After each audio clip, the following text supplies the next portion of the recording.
For decades, the world adored Luther Vandross for his velvet voice and timeless love songs. But behind the fame was a story he never told. In a shocking revelation, Luther opened up about 6 famous men he once secretly dated, and how each one left him heartbroken, used, or betrayed. It wasn't just about love. It was about pain, silence, and the price of hiding who he really was in a world that wouldn't let him be free. This is the truth he carried to the end. It started like a spark in the middle of a long tour night. Nothing planned, nothing forced, just 2 men who understood loneliness better than most. Luther Vandross met Germaine backstage in Detroit in 1987. Luther was already at the height of his fame, the man with the golden voice and a spotless reputation. Germaine was younger, flamboyant, a pop darling with a hit song on the radio, "We Don't Have to Take Our Clothes Off." On stage, he glowed with confidence and glitter.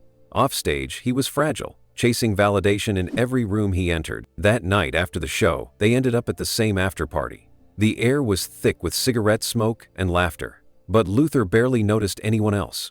Germaine's laugh was sharp, quick, full of mischief. They slipped away quietly when the crowd thinned out, heading up to the 19th floor of the hotel. What happened that night wasn't scandalous or wild. It was quiet, gentle, and real. 2 artists who spent their lives performing finally dropped the act. Luther later told a close friend, "It wasn't love, but it was peace for one night." But peace never lasted long in Luther's world. Within 2 days, whispers began to spread. Germaine started joking about their encounter to the crew.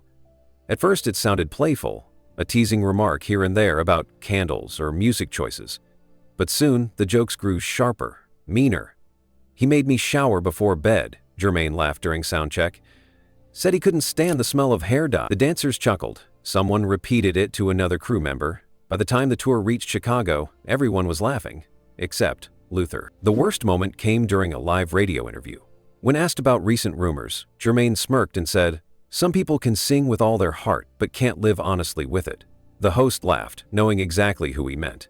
Luther was on the next flight, sitting 3 rows behind Germaine, pretending to sleep, with headphones on while the same dancers whispered the now infamous line, "We don't have to take our clothes off," but he did. The words cut deeper than any betrayal Luther had faced before. It wasn't just about heartbreak. It was humiliation, broadcast for everyone to hear. That night, after the Chicago show, Luther locked himself in his dressing room and didn't come out for hours. A lighting technician later said he saw him with a towel over his head, crying softly.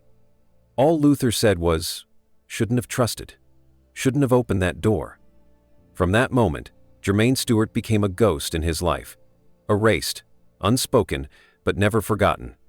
Luther went on stage every night afterward with a heavier heart, smiling for the audience but hollow inside. Years passed and Germany's fame faded. The music stopped selling. His performances grew erratic, his voice weaker. People whispered about drugs, about illness, about how thin he'd become. By the early 1990s, he was sick. Visibly, painfully sick. He tried to make a comeback, but the world had moved on. When he died in 1997, there was no fanfare, no crowd, no memorials from stars. The boy who once mocked a man's vulnerability died quietly, his name already fading from the charts. Luther didn't send flowers. He didn't speak his name again. But those who knew him said he went silent the day he heard the news. Not because of hate, but because that chapter had already taken too much from him. The night with Germaine was never just about desire. It was about trust, about what it means to open your heart when the world punishes you for it. And when Germaine turned that private tenderness into a public joke, it taught Luther a lesson he'd never forget. In his world, love could cost you your dignity. And sometimes, even your voice. Johnny Gill came into Luther Vandross's life quietly, like a song that starts soft but stays in your head forever. It was 1986 and Johnny was just beginning to make a name for himself. He had the kind of voice that could stop a room. Rich, deep, full of emotion, but his career was uncertain, drifting between duets and small gigs. Luther saw something in him. Not just talent, but soul. He invited Johnny to the studio one evening, and that single meeting turned into a year of quiet companionship that neither of them ever spoke about out loud. Luther was already a legend, disciplined, respected, guarded. He didn't let people in easily, but Johnny broke through his walls. It started with music. Shared sessions that stretched into long nights talking about life, faith, and loneliness. They would sit together on the studio couch after everyone else had gone home, listening to old Marvin Gaye records, trading harmonies and half-finished lyrics. When Johnny was around, Luther smiled more. He cooked for him, made him pasta at his Harlem apartment, and played him songs that no one else had ever heard. It wasn't dramatic or scandalous. It was simple. Two men finding comfort in each other's company in a world that wouldn't understand. Luther never called it love, but it was. The kind that doesn't need to be named, only felt. They had no photos together, no witnesses, just quiet moments shared in the safety of closed doors. Luther called him John. Johnny called him Lou. It was their secret, small, sacred, and real. But fame changes everything. When Johnny joined New Edition in 1988 and then launched his solo career, everything shifted. Suddenly, the boy who used to sit across from Luther at midnight dinners was surrounded by cameras, interviews, and expectations. The image of the strong, straight R&B heartthrob became his brand, and there was no room in that story for a man like Luther. Calls went unanswered, visits stopped. Then, in 1990, Johnny appeared on television promoting his new album. When a reporter asked about Luther's influence on his music, he smiled, that same charming, confident smile that had once melted Luther's defenses, and said, "He was just a fan, someone who admired me, nothing more." Those words hit Luther like a punch to the gut. Just a fan. It was the kind of denial that doesn't only hurt, it erases. All the laughter, the music, the trust, gone with a single sentence. Luther was in the studio when he heard it. He stood up, turned off the monitors, and walked out without saying a word. From that day on, he never mentioned Johnny's name again. Behind the scenes, though, everyone around Luther noticed the change. His usual warmth dimmed. He avoided love songs that felt too close to home. There was one track, a ballad he had written for Johnny, called "Don't Leave Me Unspoken." He never recorded it. The demo sat on his desk for months before he finally threw it away. Johnny's star kept rising. He appeared on red carpets, posed with actresses, and laughed through interviews that asked about his dream woman. The irony wasn't lost on Luther. The man who once whispered love songs into his ear was now building a career on pretending those words were meant for someone else. Luther didn't hate him. That wasn't his way. But something in him broke. He stopped trusting easily. Stopped letting anyone too close. He poured everything he couldn't say into his music. The ache, the disappointment, the quiet kind of love that never gets to exist in the daylight. Years later, when people asked Luther why his songs sounded so full of longing, he'd smile and say, "Because I know what it means to wait for something that never comes." Maybe he was thinking about Johnny Gill, the man who taught him that love, when hidden, can be just as dangerous as hate, and that sometimes the cruelest heartbreak isn't a goodbye. It's being erased from someone's story like you were never there at all. In the late 1970s, Teddy Pendergrass was the very image of power, a soul superstar, smooth, magnetic, adored by millions. Women threw roses and silk scarves at him during concerts. His deep voice dripped with confidence, and every lyric he sang seemed to promise danger and desire. Luther Vandross, on the other hand, was still finding his way. He was writing, singing background for other artists, dreaming of the day his name would be known. When they met, Teddy was already a god in R&B, and Luther was just a man with a voice that could break hearts quietly. They met backstage in Philadelphia in 1977. Luther had been called in to record background harmonies for Teddy's song "Close the Door." Teddy listened, then walked over, smiled, and said, "You sing like you've been in love with every note." It was the kind of compliment that could melt through the armor Luther always wore. From that night, something unspoken began between them, a connection that wasn't about fame or music, but about recognition. Teddy saw in Luther what the world didn't yet see, strength hidden in softness. They crossed paths often after that, at concerts, in hotels, during recording sessions. Their connection deepened. Quiet dinners, long talks that stretched into the early morning, moments that lived somewhere between friendship and something more. They were both careful, but not careful enough. One night, in 1979, they were spotted leaving a hotel together after a show in Chicago. They knew better. No one said anything at first, but the whispers started spreading like wildfire.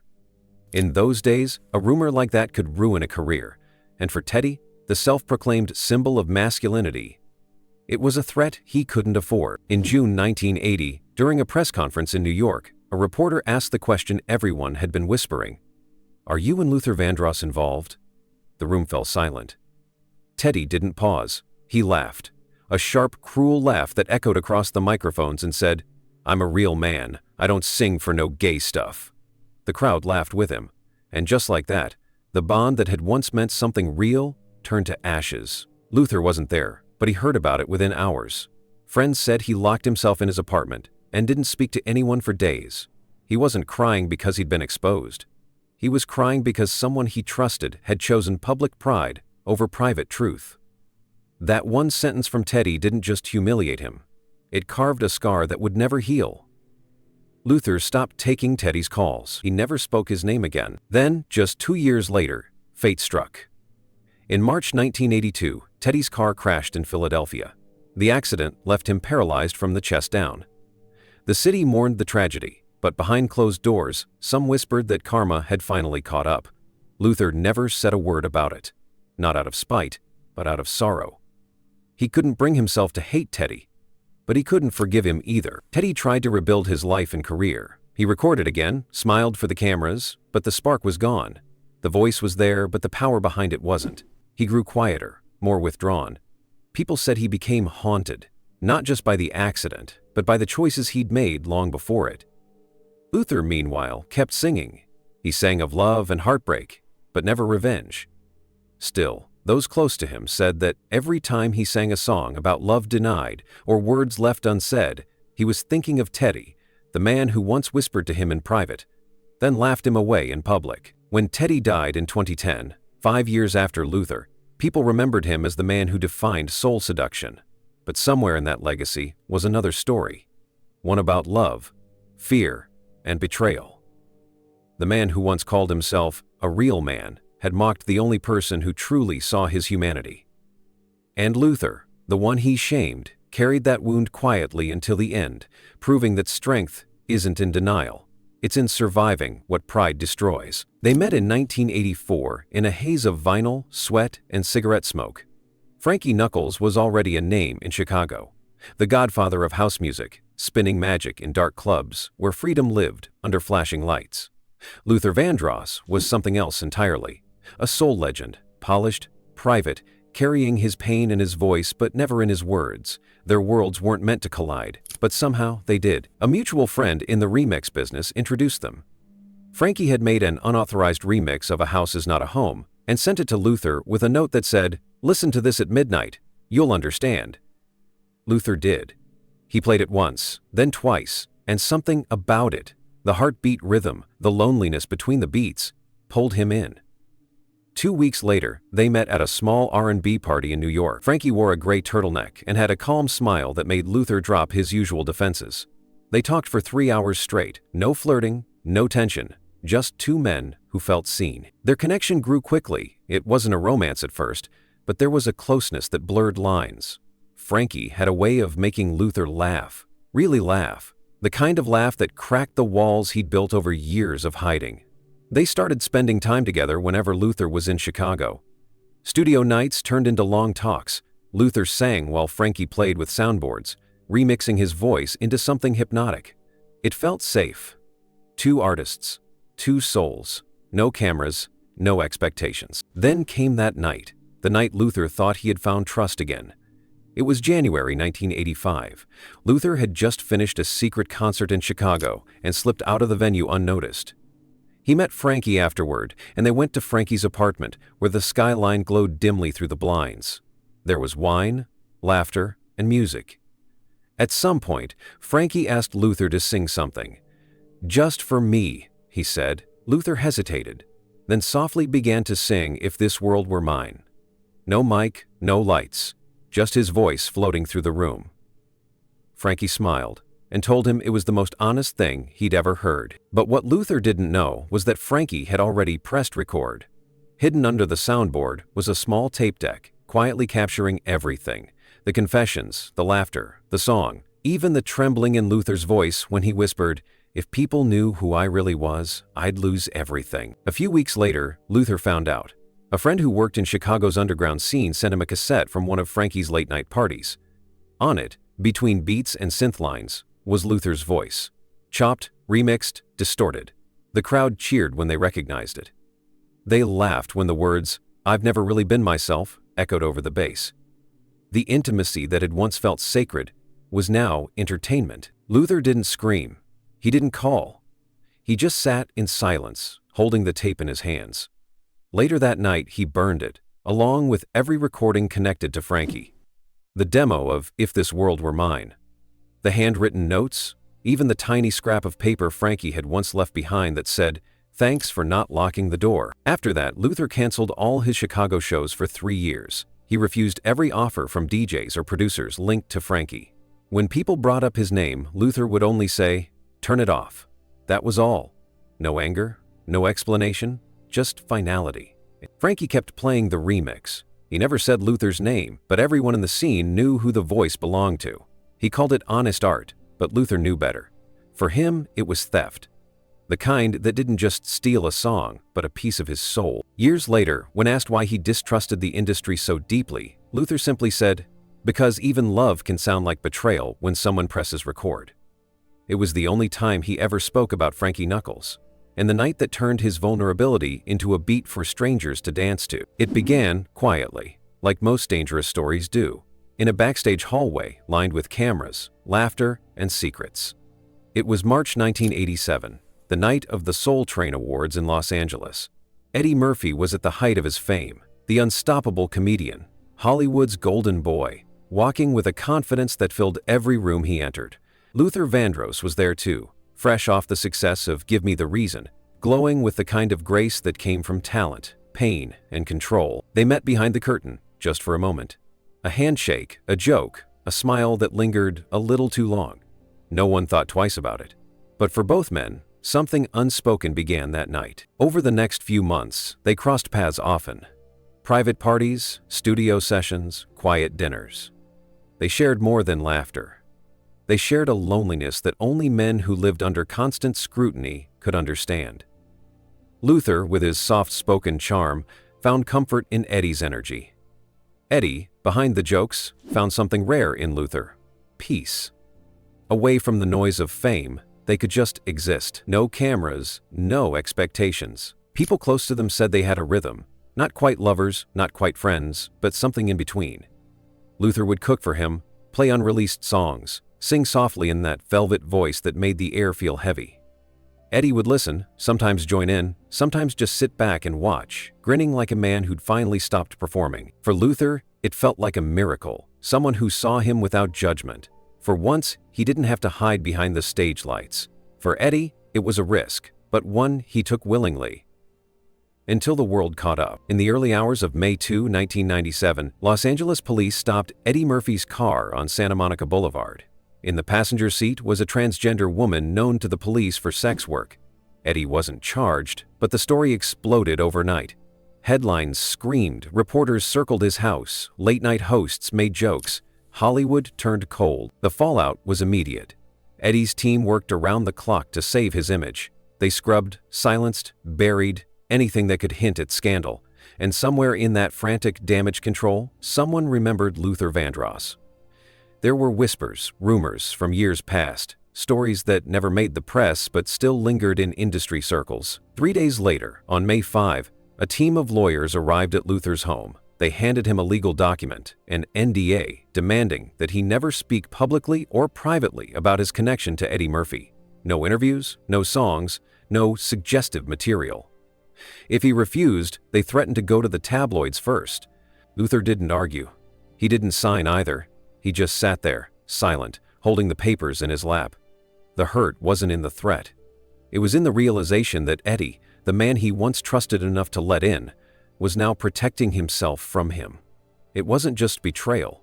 It was erasure. Within 10 days, Luther canceled his summer tour without explanation. Friends said he couldn't bring himself to sing. How could he stand on a stage and sing about love when the world, and the man he once cared for, had made his love feel like something filthy? Meanwhile, Eddie's machine kept moving. He appeared on television, carefully rebuilding his image. His interviews were full of laughter again, full of charm. He told stories about family, movies, dreams. everything except truth. The silence was perfect, calculated, deadly. For Luther, the silence became a prison. He withdrew from the public eye. No more interviews, no more late-night TV appearances. The man whose voice once filled stadiums now avoided his own reflection. He poured the pain into one last masterpiece, Dance with My Father.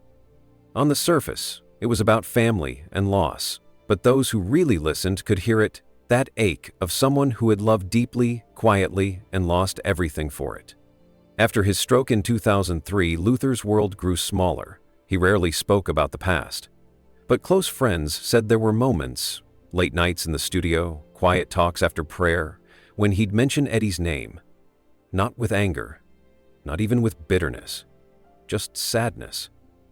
He was scared, Luther once said, scared of what truth costs. When Luther died in 2005, Eddie stayed silent. No flowers, no statement, no tribute. He acted as if Luther had never existed in his life at all. And maybe that was the cruelest part. Not the lies, not the secrecy, but the emptiness that followed. In Hollywood, the world moved on. Eddie rebuilt his empire, becoming a family man in the public eye. But those who knew Luther, really knew him, understood that something in him broke the day Eddie's lawyers knocked on his door.